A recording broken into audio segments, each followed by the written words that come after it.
Setiap tahun bendera naik, kita kenang sejarah.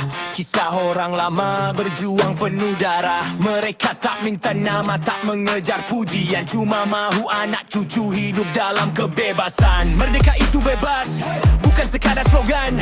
Bebas dari ancaman, bebas dari tekanan, musuh dari luar daknan.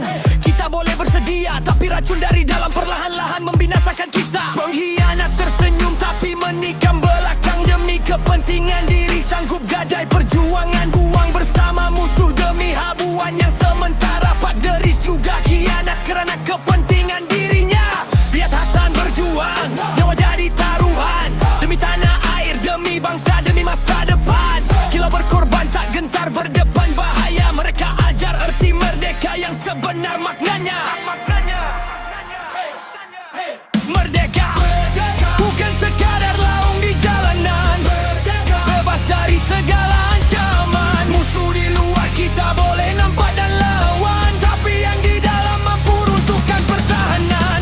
Jangan lupa harga sebuah perjuangan, dan nyawa jadi saksi pengorbanan. Jaga tanah air, jaga maruah bangsa, kerana pengkhianat boleh hancurkan kita. Jangan tertipu dengan wajah yang nampak setia. Ada yang depan bersumpah, belakang jual cerita. Bukan semua yang senyum itu sahabat perjuangan. Ada yang tunggu masa untuk tikam pertahanan.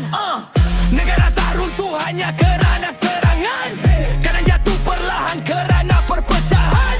Bila kepentingan diri mengatasi bangsa, saat itu maruah negara mula dimulakan harganya. Jangan lupa sejarah, jangan ulang kesilapan. Pengorbanan pahlawan bukan untuk jadi tonan. Hasan dan Kilau bukan sekadar nama, mereka simbol jiwa yang sanggup berkorban untuk semua.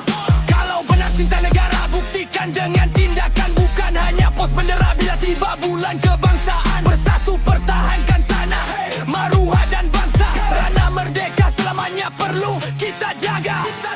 Bangun, buka mata, lihat siapa di sisi. Yang paling bahaya kadang datang tanpa bunyi. Jangan biar sejarah hilang dalam memori. Merdeka bukan sekali, merdeka setiap hari.